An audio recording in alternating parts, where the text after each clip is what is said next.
Welcome, everyone. I'm Chris Walker, Executive Director of the International Forum for Democratic Studies here at the National Endowment for Democracy, and I'm pleased to welcome you to today's presentation, More Equality, More Democracy, The Case of Brazil, featuring Reagan Fussell Democracy Fellow, Maria Clara R. M. do Prado. We're delighted to have with us as a discussant Paulo Sotero, Director of the Brazil Institute at the Wilson Center. During the past 3 decades, Brazil has simultaneously witnessed its longest period of uninterrupted democracy and seen its citizens benefit from unprecedented social mobility. Despite this progress, Brazil's democracy lacks a crucial element, the participation of millions of citizens who have been excluded from the political process. Today, Brazil's society remains one of the most unequal in the world. In her presentation, Maria Clara will examine the relationship between democracy and inequality in Brazil, reflecting on the structural forces and policies that have paved the way for growth of the middle class.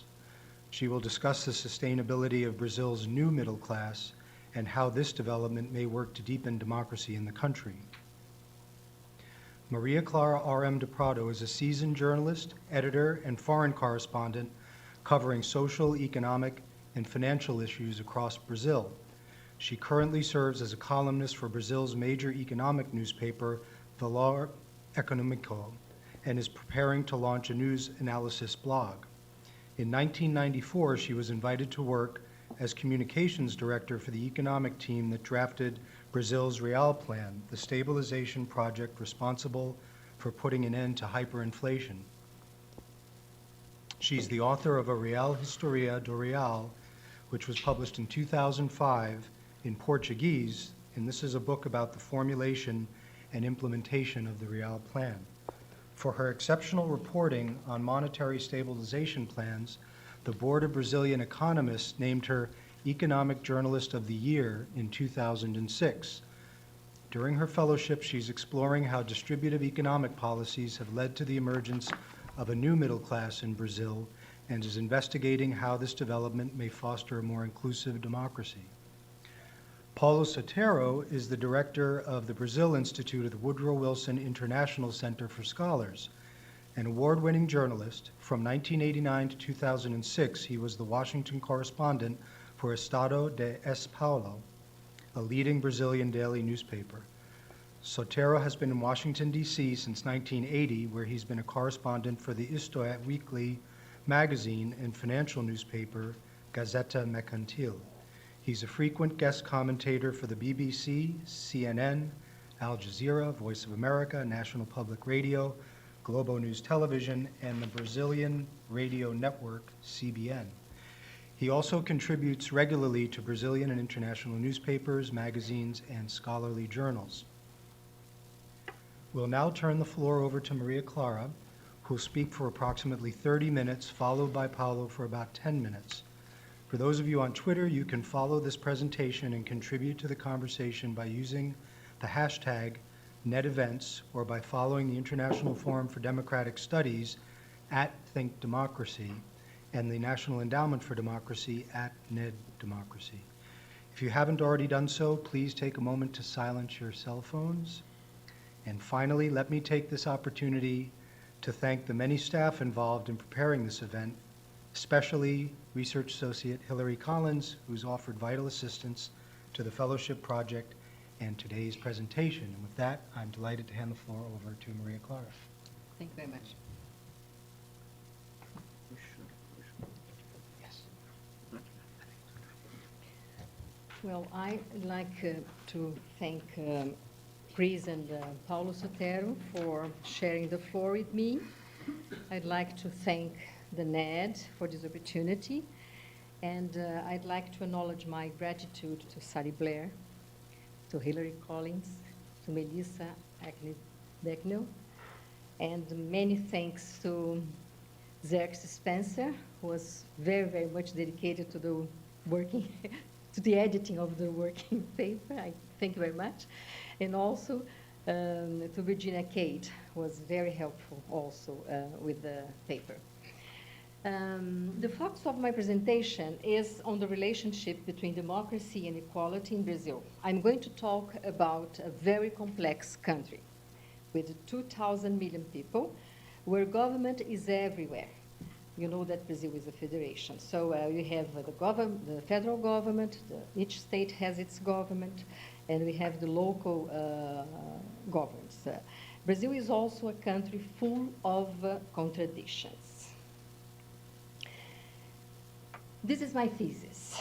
With the political transition in 1985 and after the curve of hyperinflation in 1994, a set of important democratic developments took place, opening the way for distributive policies that enlarged the middle class in Brazil. Since then, we have witnessed a stronger political engagement of the society that has made democracy more inclusive.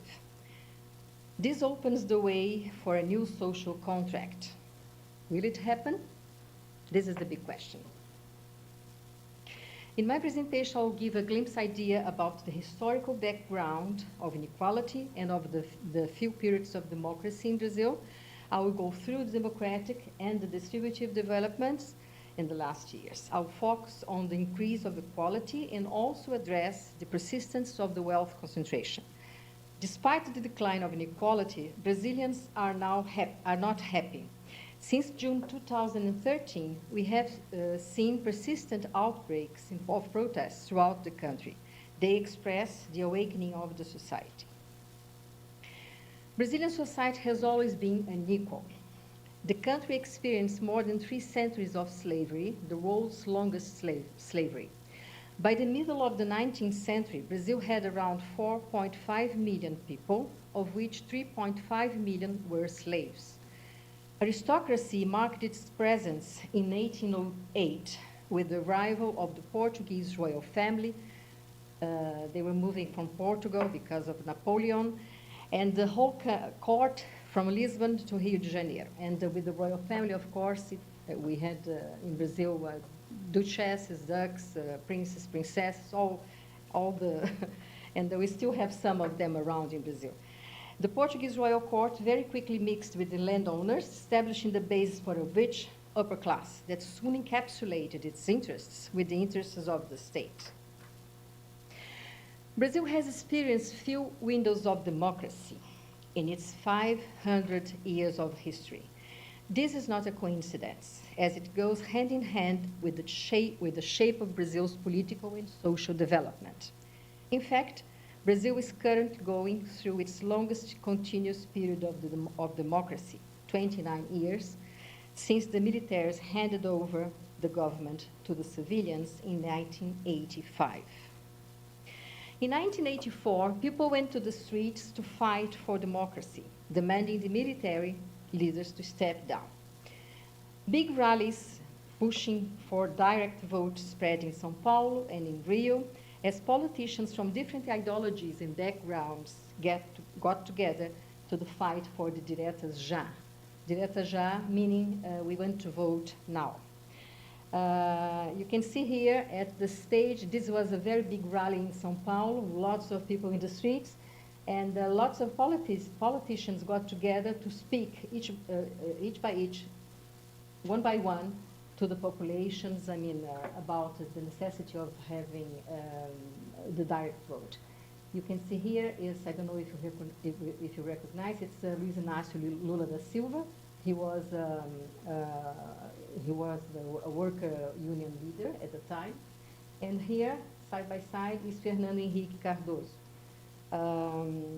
Little did they know that they would be president of Brazil one day at that time. The new constitution of 1988 is called the Citizens' Constitution because it embraces strong civil rights. Fundamental objectives guarantee a free and just society and the eradication of poverty, among other civil benefits. So, eradication of poverty is written in the Brazilian constitution. 3 years later, people went to the streets to ask for the impeachment of the first president elected by direct vote after 1985. Fernando Collor and some close allies were caught in a big corruption scheme. The president was impeached, and this was another important moment for the Brazilian democracy. In 2003, Cardoso handed the presidential sash to Lula.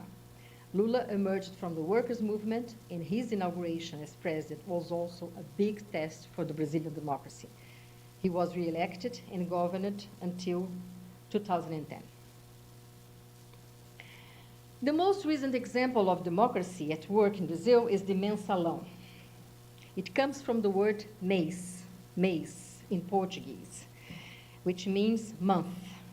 And mensalão refers to the illegal monthly buying of politicians' votes in the Congress. The political figures caught in the scandal of mensalão were top staff members of Lula's government and top leaders of the PT. PT is the Partido dos Trabalhadores, which is Lula's party. The judge on the left, this one, he was very tough with the defendants, despite having been appointed to the Supreme Court by Lula.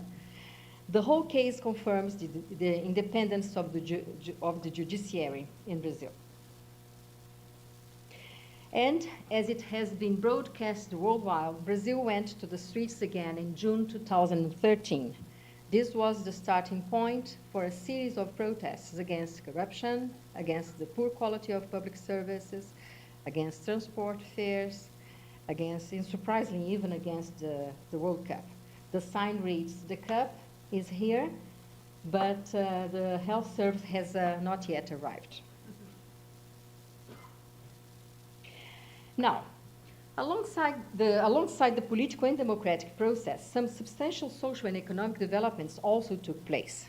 The fall of population growth rate, the fall of inflation with the Real Plan, and the significant increase in schooling in the primary and the secondary levels. The environment was then prepared for the distributive programs that Lula's government launched in 2003, aiming to transfer cash to the poor. The Bolsa Família is the most well-known program. It has benefited 50 million Brazilians up to today. Benefício de prestação continuada involves one minimum wage paid per month to all Brazilians over 65 years old, and in urban or rural areas. And our contributory social security system contemplates a distributive process as well. The exception is the security system for the public servants, but I'll come to that later. Another important factor for the fall of inequality has been the significant increase in the minimum wage. The graph shows that since 2003, minimum wage grew 70% in real terms, meaning that this is after discounting for inflation. In nominal terms, with inflation, the minimum wage grew in this 10 years 170%. Much more, you can see, than the average wage in Brazil in this period. Unemployment is low in Brazil, and this is regarded as a puzzle due to the diminishing rates of GDP growth since 2011. So despite the decreased GDP, we are still going through a situation where we have low unemployment. Some factors explain, I mean, the low, nobody knows exactly what is going on, but some factors explain the low numbers. One of those factors is the impact of the 7.5% of GDP growth in 2010. I mean, some people think that this still has some effect in the Brazilian economy. The other is the reduction in the population growth rate. In fact, population growth rate nowadays in Brazil is 0.8%. So it's well below the rate necessary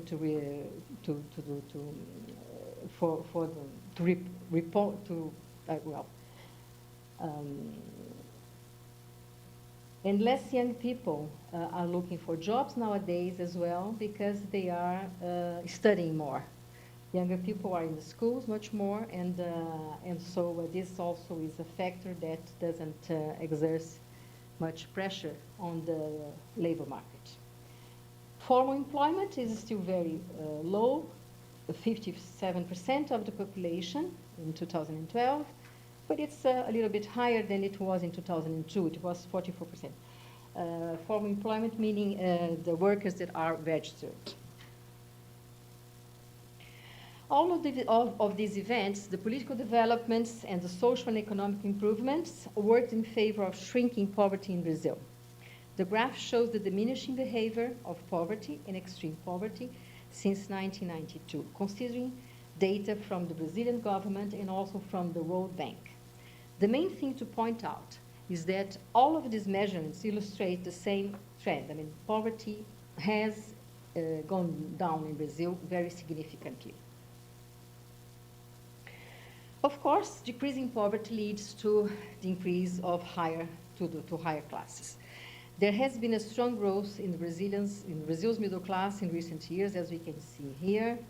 But the graph also shows that a significant portion of those who climbed from poverty are now caught in a category that the World Bank calls the vulnerable.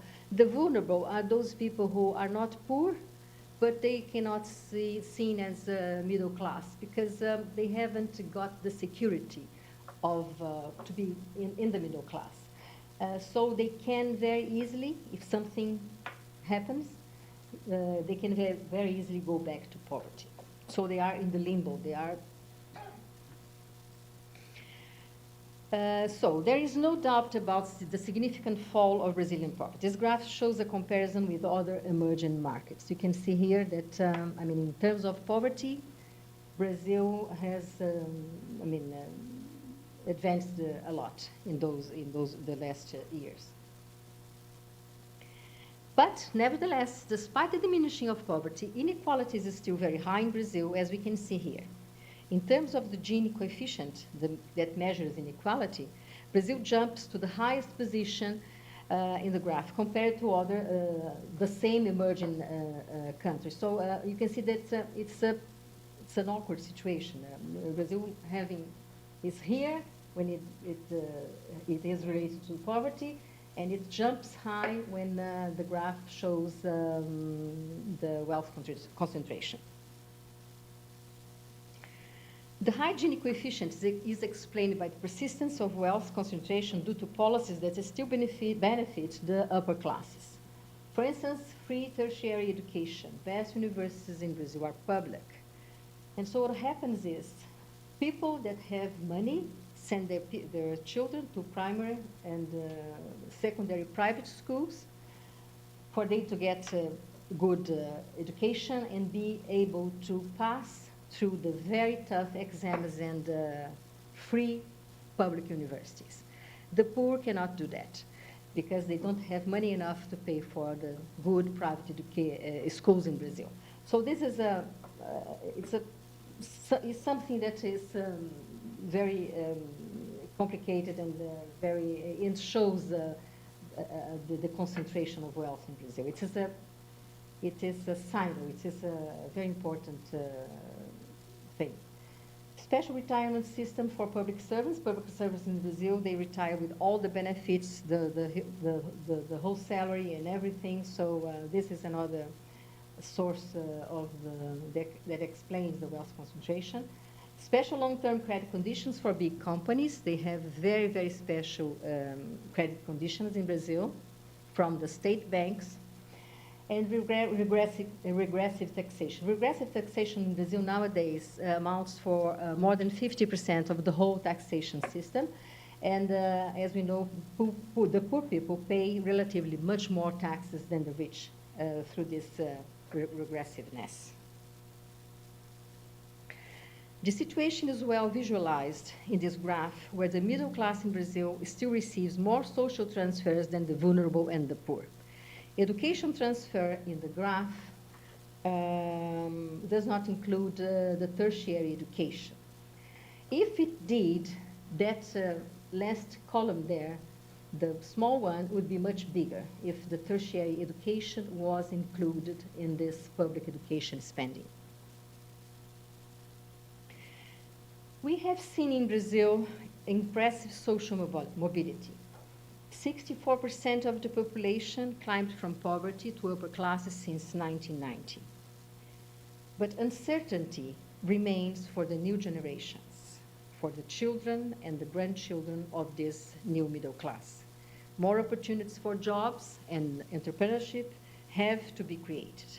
And the conditions for that, the main conditions now, today, is better quality of education, higher economic growth, and basic structural reforms.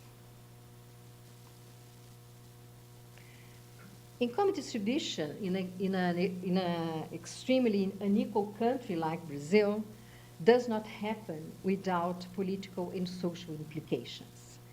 So Brazilians aspire for even better living standards and are more informed today. People have gained political awareness, and this has been the engine for the social mobilization that we have seen in Brazil since last year. Something relevant is happening in Brazil today that might work in favor of a new social arrangement. But this will not happen without conflict of interests among different groups in the society. Will there be struggle or accommodation? In both situations, the outcome may not be a good one. Struggle may lead to populism, and accommodation may lead to apathy. But there is a third alternative that could confront the political transition in a smooth way. The alternative would be an overarching, consistent, and big political negotiation. It is not something easy to accomplish. It depends on the willingness of the privileged groups to give up their privilege. It depends on the responsiveness of the politicians to the people's demands, and also the continuing strength of civil society. And also, apart from those factors, for the process to unfold under consensus, it would need leadership and a clear political definition of how to negotiate a new social contract. Nevertheless, a big political agreement should be in the mind of the Brazilian politicians today. So, the fact of the matter is that there is a natural process in place. The message in the sign from the June 2013 March assesses that Brazil is already going through a deep social transition. This picture captures the momentum in the country today. The sign summarizes the awakening of the society. Sorry for the trouble. We are changing Brazil. Thank you very much.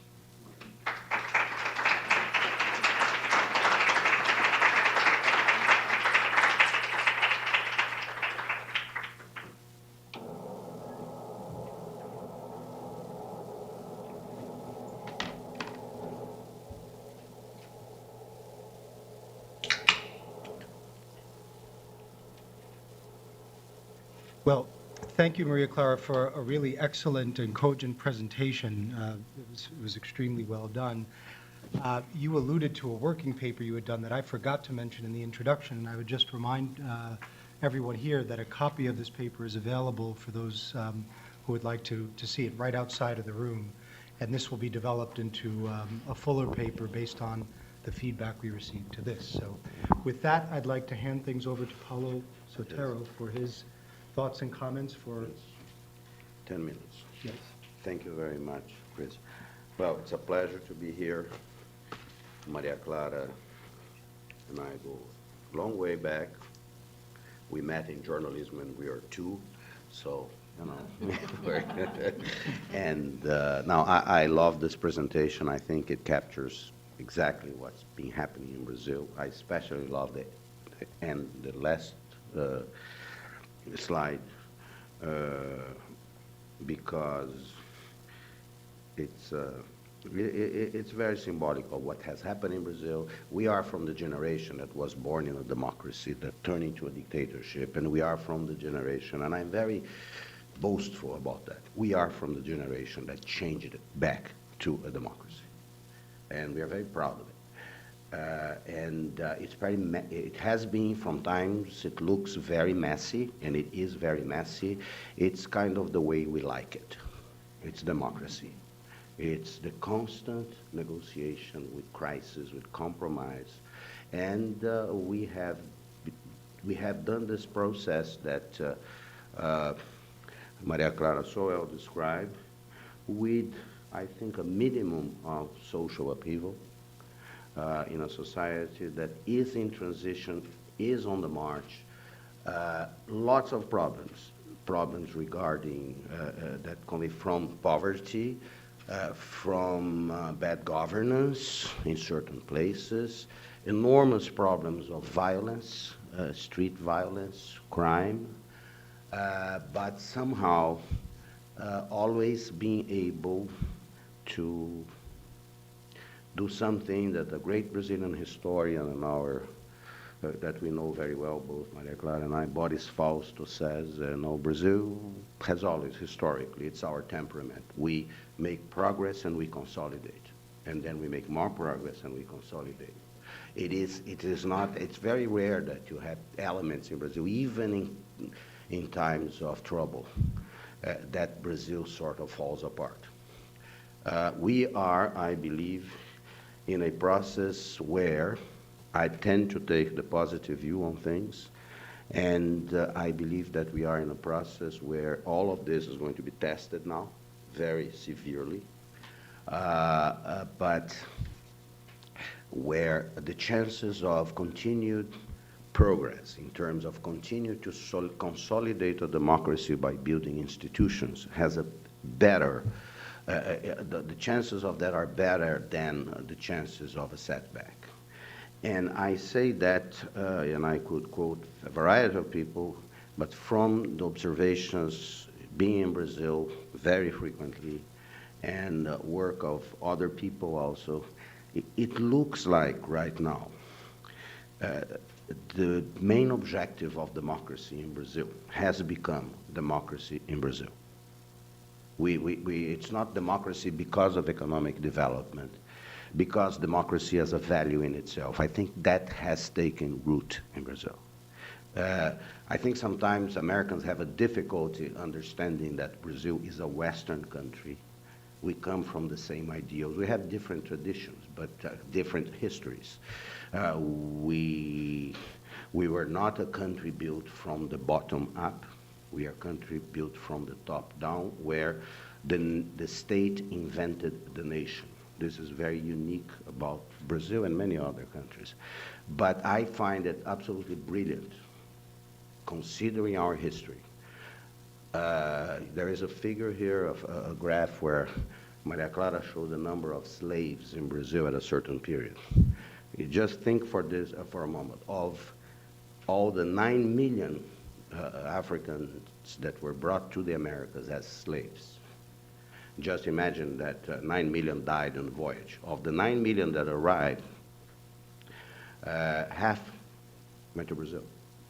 Brazil has been historically one of the capitals of oppression, one of the centers of oppression in the world, one of the most unequal nations in the world, a nation where the first university has not yet celebrated its 100th anniversary.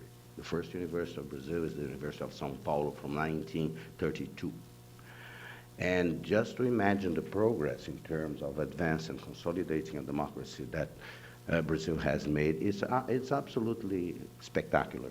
Now, having said that, we are going to face now, in order to continue this progress, to deal with something that is very complicated. Brazil has chosen, and this comes from a tradition on the consolidation of the territory of Brazil. I don't know if Brazil is one of the nations of the world that has the largest number of neighbors. We have 10 neighbors.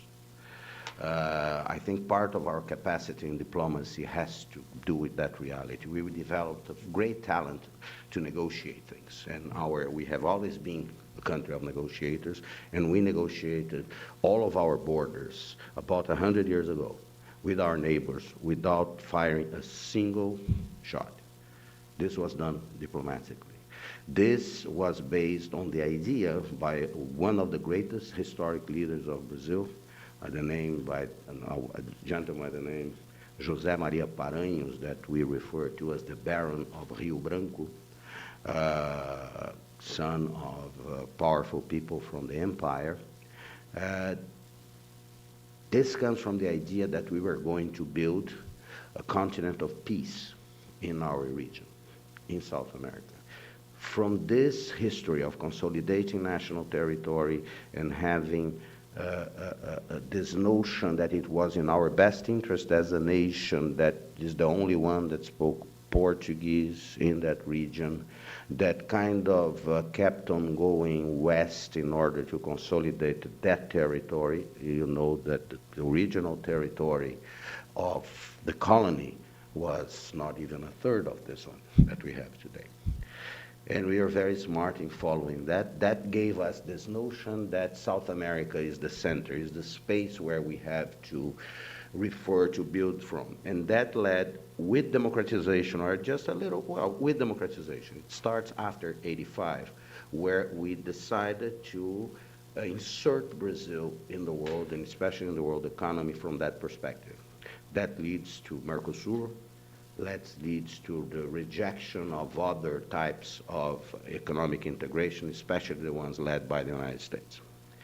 That system, that history, which may produce some good results, but also is at a point of exhaustion. The model of economic development in Brazil that was historically, contrary to the United States, Brazil is an inward-looking country. Okay? We have a very still closed economy, with the contrary, in contrast to the United States, a huge presence of the state. Remember what I said, the state in Brazil invented the nation. We have followed this strategy until, well, we still follow it. And Brazil has become, as a democracy, and put everything that Maria Clara said is true, but we have kind of isolated ourselves in the world, economically, commercially. Brazil today is the 7th largest economy in the world, and our participation in world trade is just a bit above 1%. Brazil is the 7th largest economy in the world, but we are number 25 in exports. Brazilian industry is having an enormous problem now of competitiveness. As Maria Clara described, there is a situation still of near full employment, but this is ending. Brazil is entering a period of economic stagnation that is very, very severe. It is estimated that this year Brazil will grow maybe 1.5%. That's where the predictions, the forecasts are converging. And there is a growing consensus that we have to reconsider the model, that we have to probably open up, that we have to become more competitive, that we have to reinvent ourselves. I think that we have plenty of capacity to do that. That has to be done in a political process, in the process of democracy, and I am not sure if we are going to use the next presidential election that starts as soon as the World Cup is over, if you're going to use that process to debate those issues. I'm not sure about that because it has to do mostly with trade policy, and as you know, trade policy is something poisonous politically. It is poisonous in this town, as we know very well. So, but regardless, whoever wins the next presidential election in Brazil will have to face the reality of sharing bad news with a population that has experienced some prosperity. I use the analogy of Martin Luther King, God forbid, but I use that, the mountaintop speech. We have been to the mountaintop of seeing this country so unjust, so unfair, so unequal, rising to a point where we have seen the promised land of prosperity with some equity, win democracy. And we want to get there. But the economic picture is turning. You see an enormous amount of anxiety in Brazil.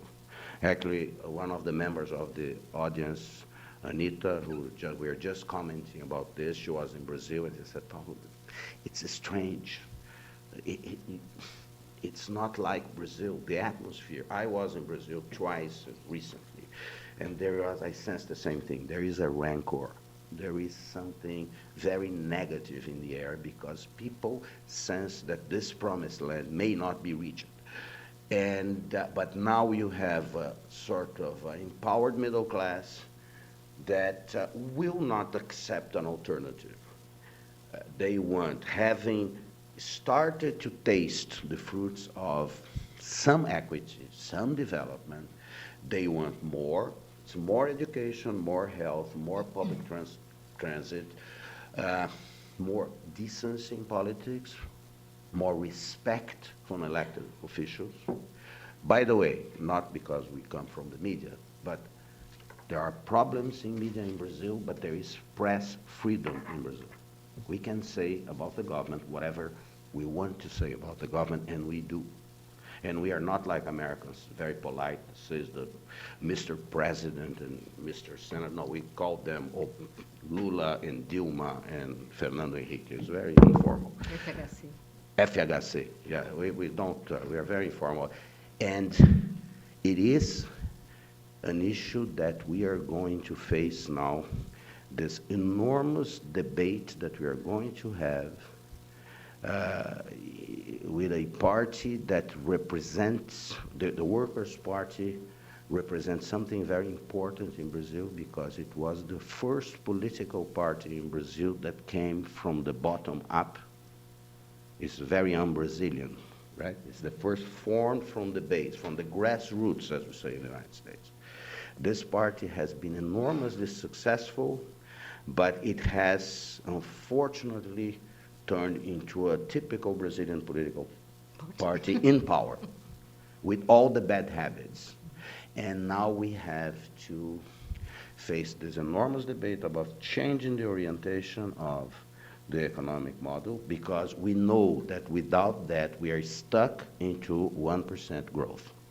And without that, we are not going to be able to continue to provide and to share and to make the society more prosperous. So, in a sense, it's a very difficult situation that Brazil faces.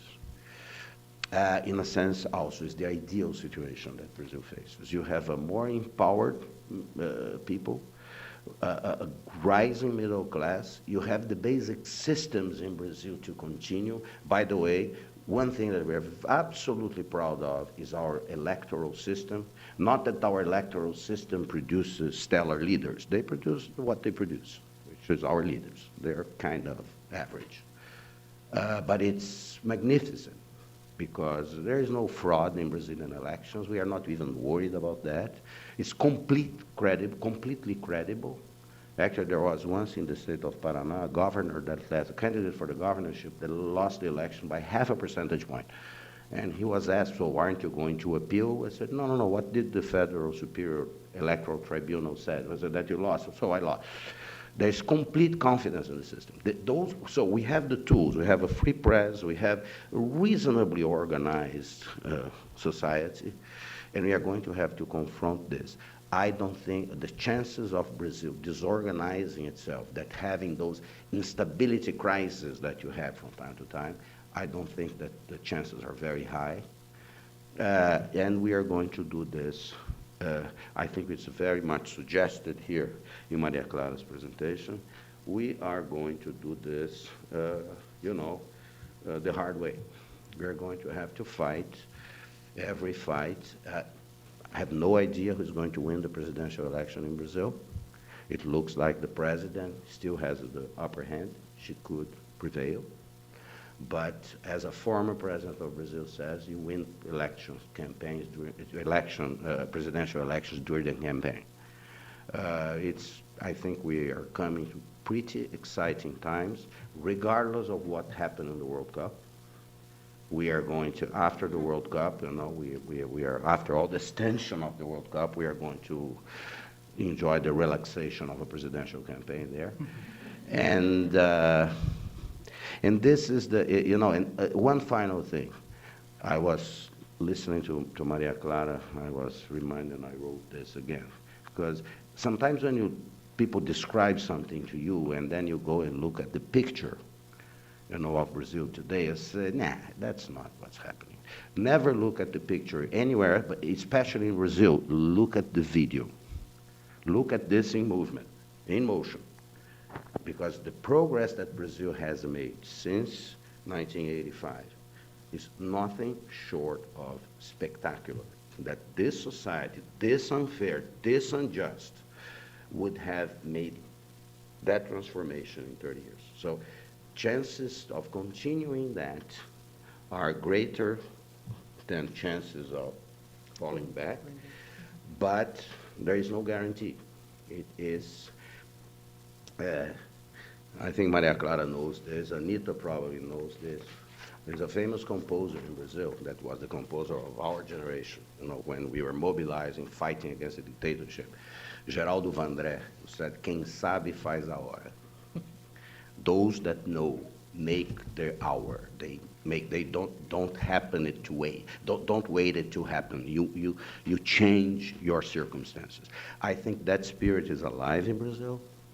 The people that have been the dominant forces in national politics in Brazil. The picture you showed, what Fernando Henrique Cardoso and Lula in the same podium fighting for democracy in Brazil, that's from 1984. I like to say that, I say that a lot, they are leaders that came into politics for reasons very different from most common reasons people get into politics in Brazil. They came to politics for reasons of principle. And they remain true transformative figures in Brazil to this day. There are lots of debates, obviously, on the quality, on moving forward. But, it is far from a complete, we have too many things, still many things to overcome, but I think we have the main elements to continue to make progress, which is a society that wants more, better, and faster.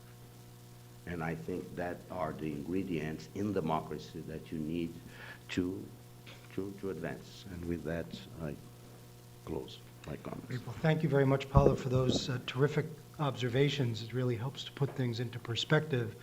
And we'll open up for questions. Just like to ask one question to kick things off. You both described how enormous the challenges are and also the opportunities.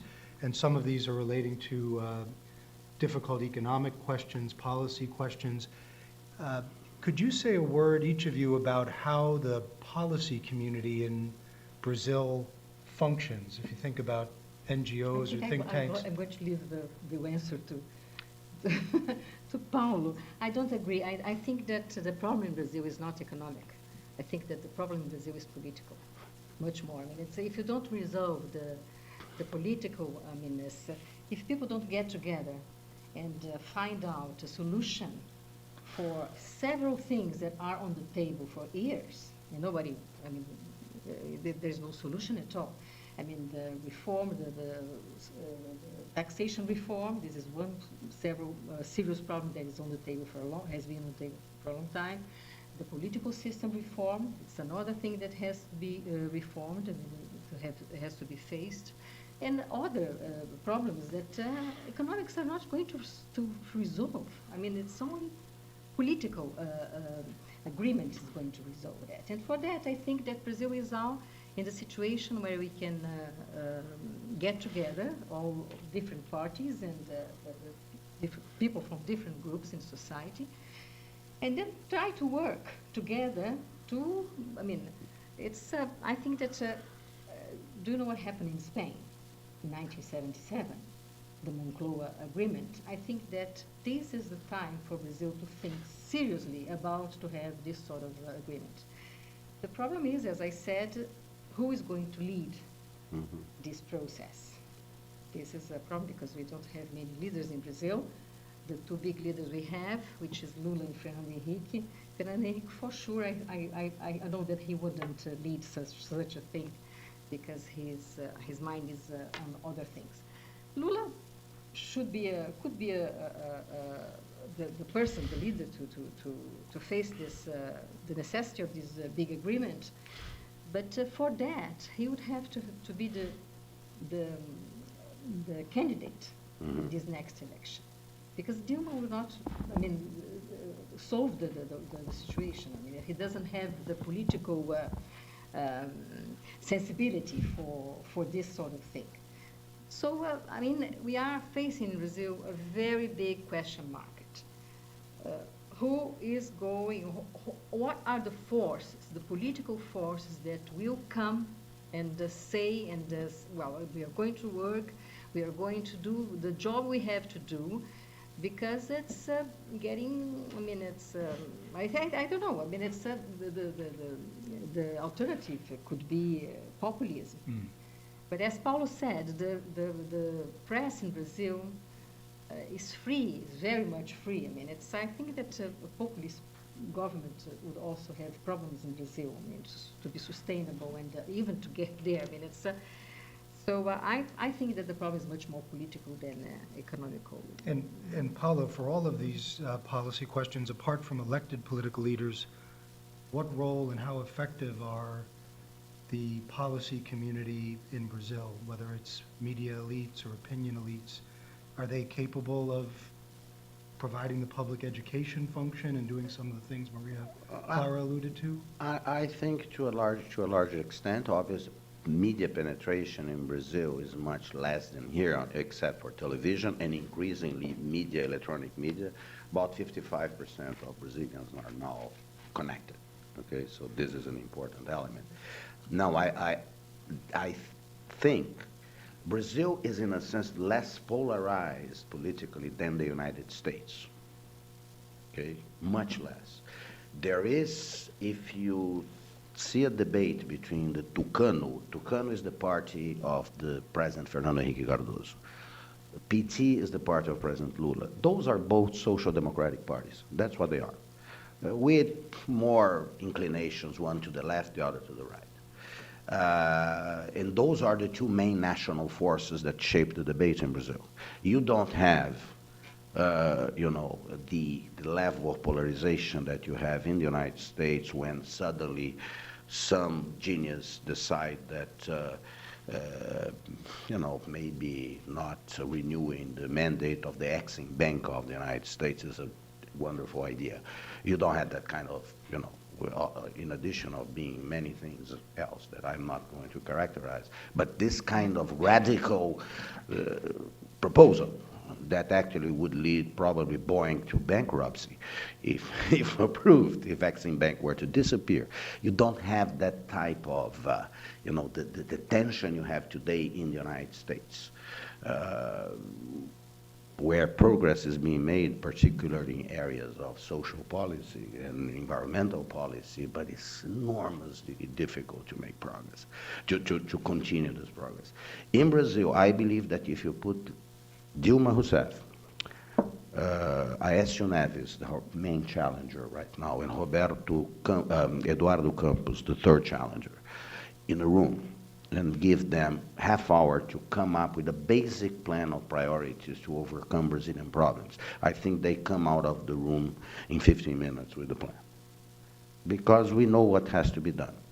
You have to control public expenditure, you have to reduce and make the state more efficient, you have to increase the capacity of the state to invest and manage, you have to decrease the percentage, the burden, the tax burden in Brazil. You cannot have a society where the public companies can no longer invest. Universities can no longer do their work because their budgets are taken, 95% by the payment of functionaries. It simply doesn't work. You have to create more wealth. You have to make the economy more productive. I believe this is going to be a big thing, but even President Rousseff is indicating already that that's the direction Brazil will have to open We are going to have to start opening our economy. And we know that every time we did that, we did very well. There was in Brazil, let you just tell the story, I think it's symbolic of something that not only, no, there is a former Brazilian ambassador here in town, Rubens Recupero, one of the historians of diplomacy in Brazil, who said, Brazil is being such an isolated country historically, that everything that connects Brazil with the world improves Brazil as a nation. After Second World War, that Brazil fought alongside of the United States in Italy. We sent almost 30,000 troops there.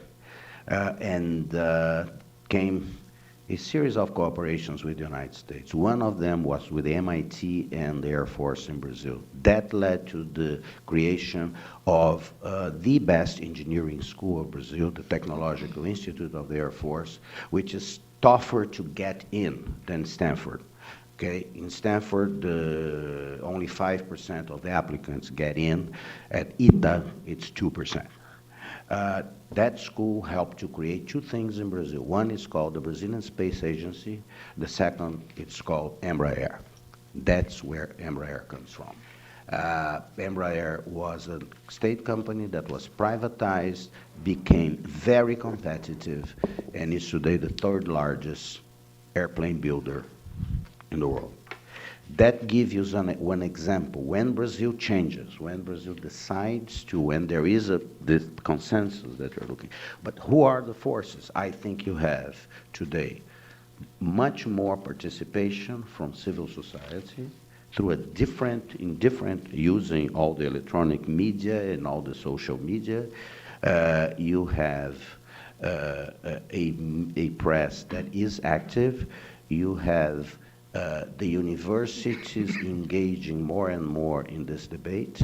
You have a business community in Brazil that is also waking up to the fact that they have to participate in this, they have to engage in this debate, and they can have a participation. So, you know, I think we have the right software to do this, but I don't want to give you the impression that it's going to be easy, that's going to be fast, because the next president is going to tell the people basically two things that no politician like to tell the people, which is we are going to raise your taxes and cut your benefits, and we are going to do it at the same time. And it requires a lot of talent and courage to do that, but there is no alternative. Either we fix that, and we do this in 2015, or thank God we don't have 2 years election cycles. Ours is 4 years. You have time to do those things and recover from the negative effect. But that's why Maria Clara is correct in saying the agreement, what needs to be done in the economy is kind of known and kind of consensual. The problem is the putting together the political arrangement that will sustain that. So we can take questions if you'll identify yourself, please. Yeah, over here. I think there's a microphone coming. Yes. I am supposed to ask questions because I can talk for hours about what you have been saying. The title, More Equality, More Democracy, should be here in the lobby permanently. And it will be exactly the same title in all of Hispanic America. And it will be exactly the same problem in all of the third world. What is the Arab Revolution fighting for? More equality, more democracy. The first presentation was excellent, presenting all type of information, figures, and the second was not less excellent. Mr. Sotero has been doing what nobody has done in this room, and I have been coming here for many presentations. Sotero has been asking the right questions, and these right questions are only valid for Brazil. My question then is, don't you feel that this title is exactly applicable to all of the third world? Thank you. Yes, I think so. Yeah, I think that the problem is mainly in Latin America. We are very similar. We have the same background. I mean, the state has, been working for some privileged people. This is historical. I mean, it comes from a long, long time. And I think that we are seeing not only in Brazil this changing in income distribution. We are seeing it also in other countries in Latin America. The only thing I think is that the people in the streets is something that is happening in Brazil. We don't hear about people, well, in Argentina, people go to the street every day. I mean, every day, every minute, since it doesn't need much for people to go to the streets in Argentina, as you know. But other countries in Latin America, we are not hearing about protests, big protests in the streets. And this is something very new in Brazil, because the Brazilians normally don't go to the street unless you have those situations. I mean, if you go to fight for the diretas já, this is a big issue. Let's fight to vote now, direct vote. Unless you go to the streets because you see that the president has committed lots of corruption, and then you go to the street to ask for the impeachment of this president. Then everybody goes to the street. But like this, it's the first time. And people are in the streets complaining, no, not against this governor, that president, that mayor. No, people are in the street complaining about, we don't want to those public services anymore, the way they are, offered. We demand better things. We don't want to see corruption anymore. We are getting fed up of all those things that don't go ahead. I mean, and that's the reason why I think that I cannot say much about the other countries. I mean, much less about the Arabic countries. But in the case of Brazil, I think that that's the reason why we are going through a very, very important transition, and not everybody in Brazil is paying attention to that. Very few people, even in Congress, even the politicians, they got surprised when people went to the streets demanding for better public services. One of the ministers of President Dilma was caught saying, well, it's a betrayal. I mean, we have done so much for those people. We had so much, we had this cash transfers to poor people, and they go to the streets complaining against us. So this is comes from the mind of a person that didn't take into account that income distribution for the very poor means also political awareness. People get more informed. People change.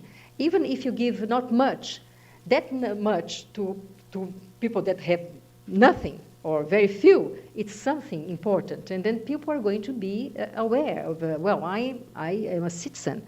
I pay taxes.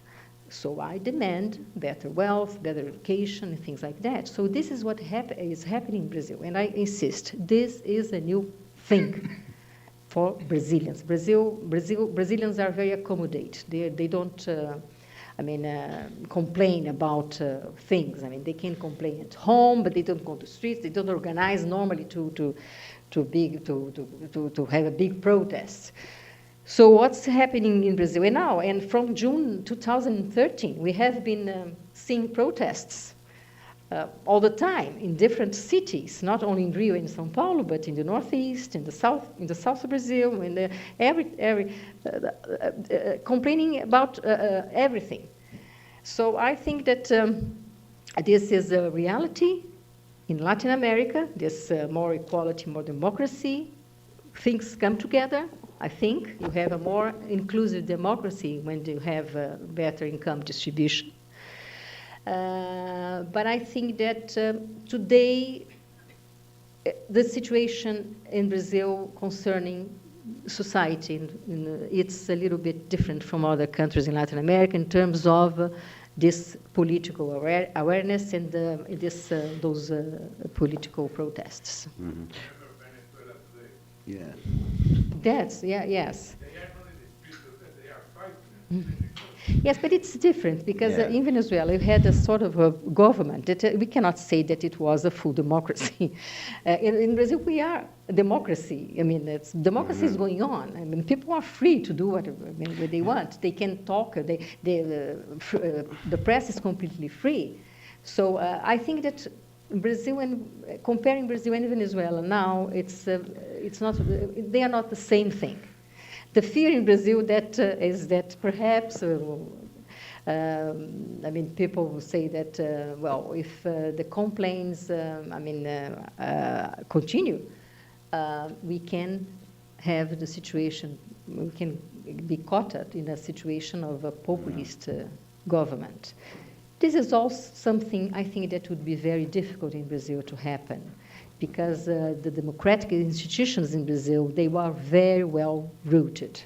As you saw here, I mean, it's the member of the judiciary, the Supreme Court, that was, appointed by Lula, that he was the one that put all those people that were around Lula in jail.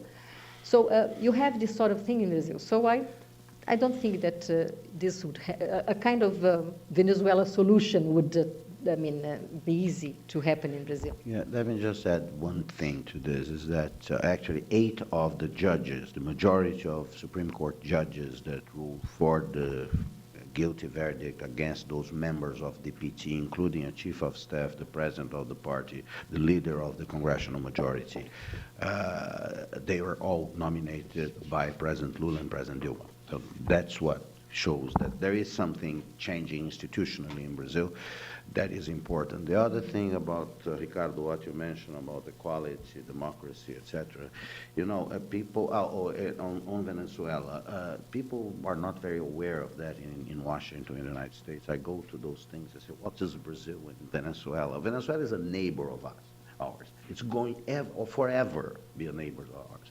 If Venezuela goes broke, Brazilian companies will lose $20 billion there. That's the reason it's not going to go broke. It's not allowed to go broke. Brazil is not going, Brazil has to choose between the model of the Pacific Alliance and Argentina. Now we are going to choose everything. We cannot afford not having a absolute intense relationship with Argentina, with all the problems. You mean the trade relations? Trade relation, with all the problems. Argentina and Venezuela are very difficult countries, and the others are not that much easier. But Brazil cannot afford picking and choosing between those countries. They're all our neighbors. What Brazil has to do is to find the way back into sustainable growth, because the countries in our neighborhood will benefit enormously from our own progress. Now, Venezuela. Chavez died, one of the most unpopular leaders ever in Brazil. People here in Washington say, well, Brazil and Chavez assume because Lula is from the left. Lula actually didn't like Chavez as much as he was, for political reasons he had to convey. It's very difficult, this type of relationship. One thing that I wanted to ask you about, to pay attention to observations. Sometimes when you think about Brazil, please try not to think of Brazil in the Latin American key. Every time you do that, you get it wrong. Brazil is a country in Latin America, and Brazil is much more than a country in Latin America. We have a very specific history. We speak Portuguese, we don't speak Spanish. We speak Portuguese at the last house, in the last street, at the border of every country, okay? We do not, the country has an enormous national identity.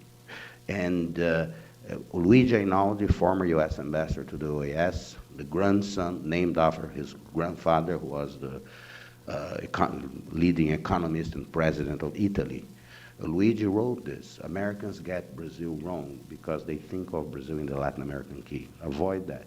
Finally, equality, democracy. The country I think most, when I think most, have been thinking mostly when I deal with those issues, is not, they're not in, it's not in Latin America. It's called the United States of America. Because the United States of America is obvious, an exemplary democracy, the country that showed the way to many of us, the country that my generation grew up hating because of the Vietnam War and learned to love because of the Civil Rights Movement, and the country that knows how transformation is done. Is a country that's reinventing itself all the time. But it's a country that now is on the wrong track in terms of equality. Actually, it's becoming more unequal with the shrinking middle class. And this is a challenge, obviously, that I'm sure that it's going to revert. The United States is going to reverse, and it's going to do what all the United States has done and show the way to other countries how to do. Brazil is in that sense. You know, Americans should be proud about, you know, having developed the formula of an expanding middle class as the main driver for the beauty, the construction of a democracy. Because, you know, maybe we should pay you some copyright on this, but we took it and we did it. And we are continuing to do. And this, I think it's a very promising story, but when you think about Brazil, think a bit also about the United States, because I think it helps you understand, you know, Brazil a little bit better. I would say on this point of the judiciary as a point of comparison, it would be unthinkable in today's Venezuela, after years of degradation of that country's judiciary, that you'd have a high court judge giving that sort of verdict. It's completely different. Yeah. Mm-hmm. We have a question from the gentleman here, and then Gabor. I have two questions. I totally agree with the Could you regressive... identify yourself? I'm sorry. Yes, René Costales. I totally agree with the regressive nature that you have clearly identified both in taxation and in higher education access. And in the paper, you should probably address the other angle, the income tax, the progressivity of the income tax, the taxation of capital gains or not, and keeping very much in mind the issue of competitiveness, because if you tinker with the tax system, you have to look at the effect on competitiveness. So those are the two key angles. The third angle has to do with the vision that whether Brazil should also tax its citizens on their worldwide income. This is something that should be debated in Brazil, and I invite you to... Well, what do you mean by worldwide income? No, it's already done. Yes. That's the law in Brazil. It's the exact same law as the United States. It is? If it is enforced or not, is something else. Okay. It is the exact same. But again, that's part of the regressive or progressive nature. Yeah. Yeah. Of the tax system. The point is... And the second question is, there was absolutely no mention of affirmative action.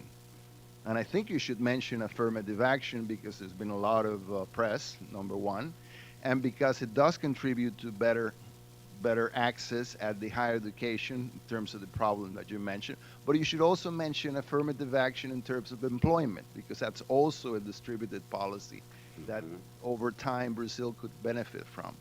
Okay. First of all, about taxation.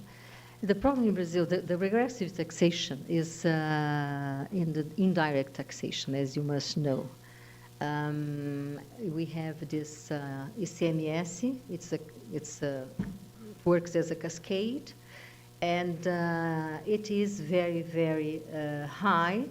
And when we say that it harms the poor much more, we are talking about, relatively to the income of that person. Of course, if a person gains much more, it's going to pay the same tax that the poor pay for 1 kilo of rice, 1 kilo of beans, things like that. So it's very harmful.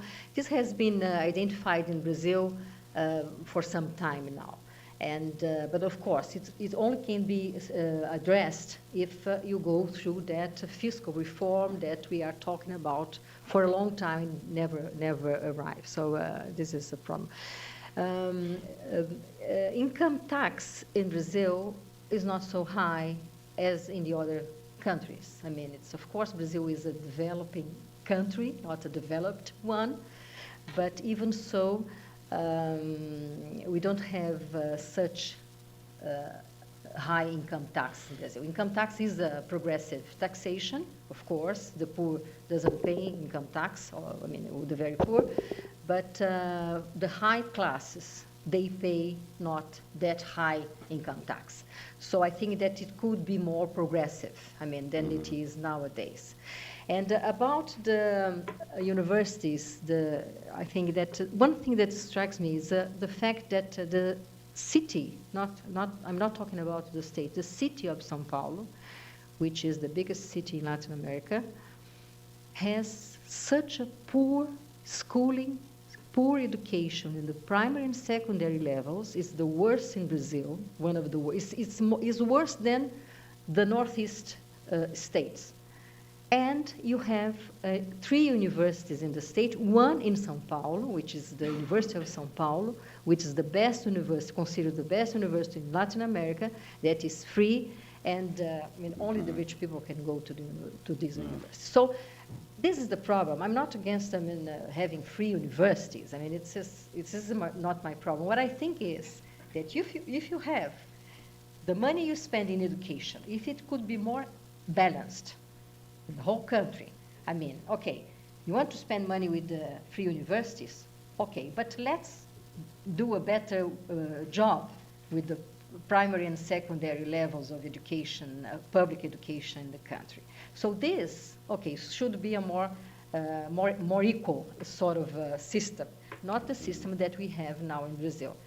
And your last question about the competitiveness, about the taxation, when you were talking about taxation, well, I think that the tax is high in Brazil compared to the GDP. We have nowadays 35 or 36% of taxation, and this is the revenue, the fiscal revenue.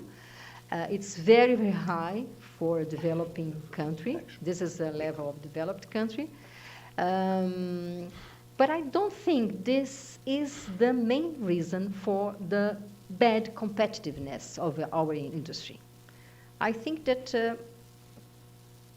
the industrialists in Brazil should be more blamed for that, because they don't invest, they don't go after better technology. The old industrialists in Brazil, they think as if hyperinflation was already in place.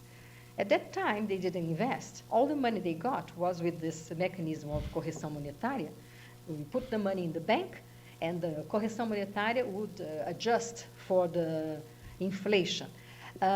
So many of our old industrialists, they still think with this sort of mind. I mean, what we have, the good thing in Brazil is that you have nowadays a lot of young people entering the economic sort of production.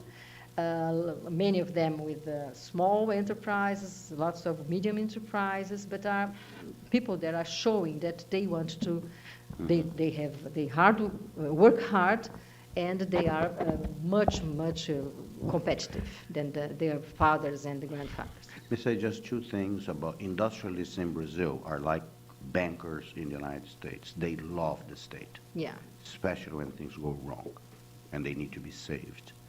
They love it. You know, capitalists in the United States, in the financial sector, love the state to be bailed out and to be saved. Okay, and industrialists in Brazil have that culture. It will have to change. It's going to have to change. Affirmative action. René, there is, we have it. Cardoso introduced it. Lula continued it. Dilma continued it. It's not as less controversial than it was here. Some people don't like it. I say, so be it. We have to start somewhere. because it's not possible. The expression of inequality in Brazil is very much, there is very much a racial component. But there is a difference. Do not apply immediately the US experience to Brazil, because in Brazil, it's not separate but equal, it's unequal and together. And that makes a complete difference. We are an African nation. Always, when I say that, people in Brazil say, whoops.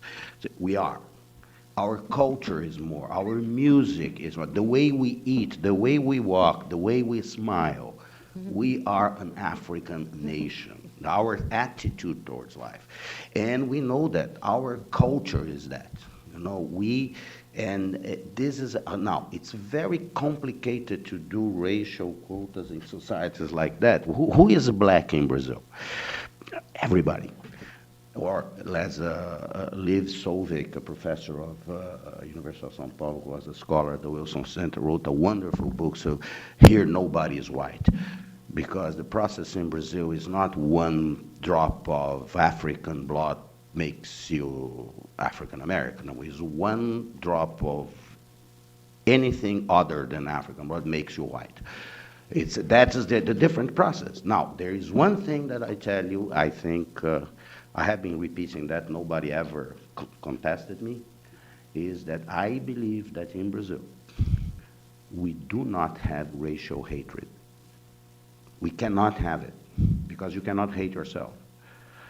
That's the thing, because our identity as a culture is so heavily influenced by the popular culture.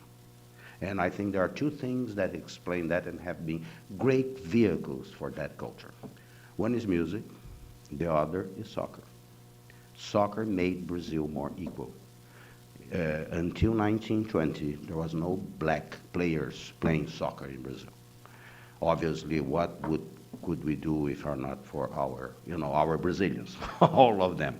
Same thing with music, which is the most beautiful expression of our culture.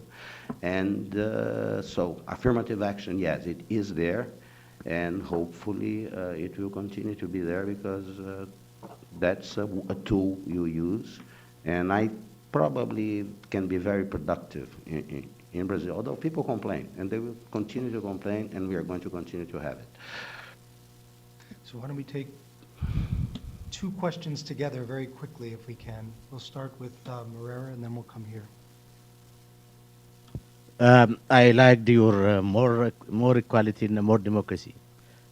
What always confusing me is the International Alliance of Brazil.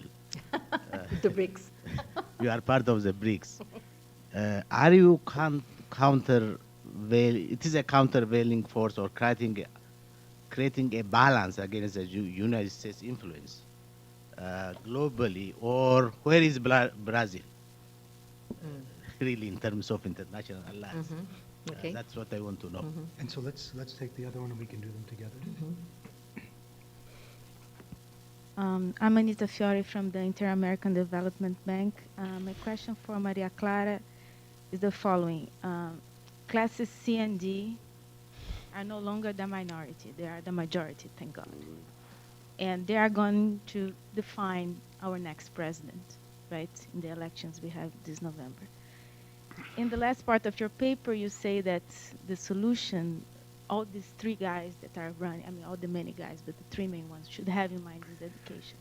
I'd suggest you to maybe explore another piece in your paper that has to do with your theory, which has to do with the amount of young people in classes, in these emerging C and D classes.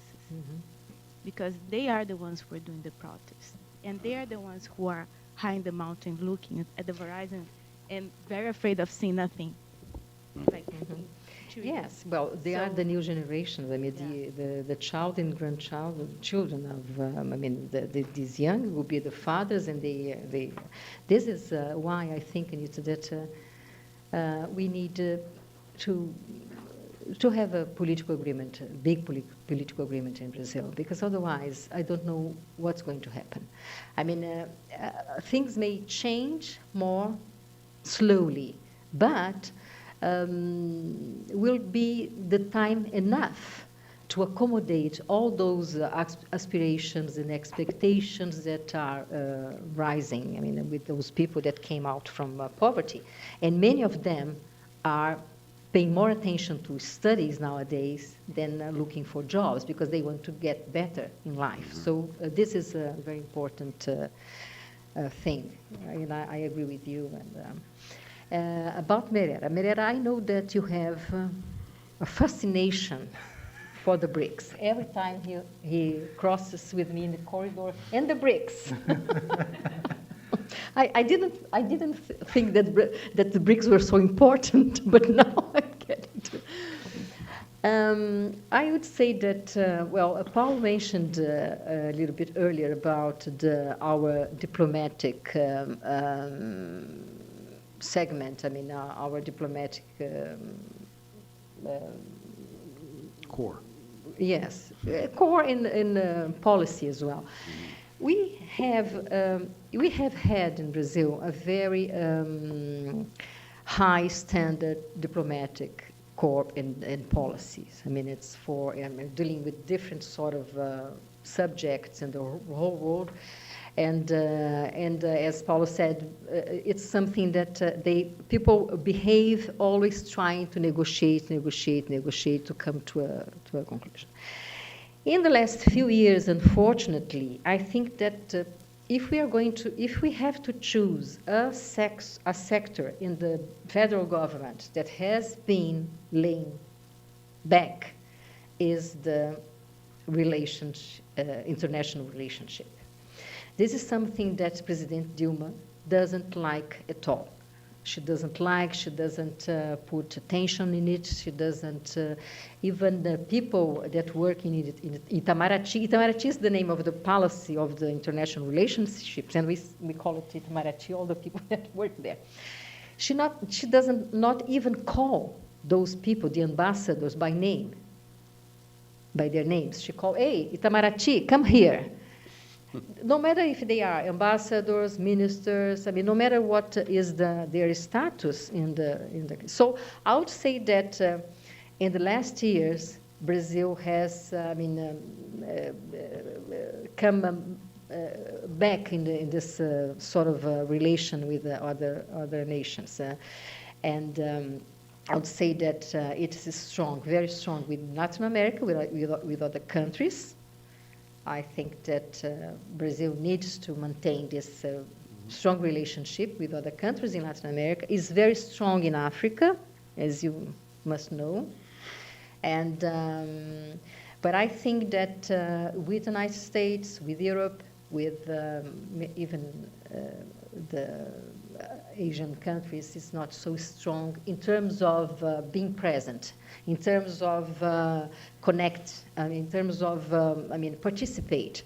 It's not so strong as it was some years ago. And I think it's a pity because Brazil has such a good tradition in terms of international relationship that I think that this is something that should be reviewed, this way of Dilma Rousseff treating these people in Itamaraty should be reviewed very, very quickly, because you are losing quality.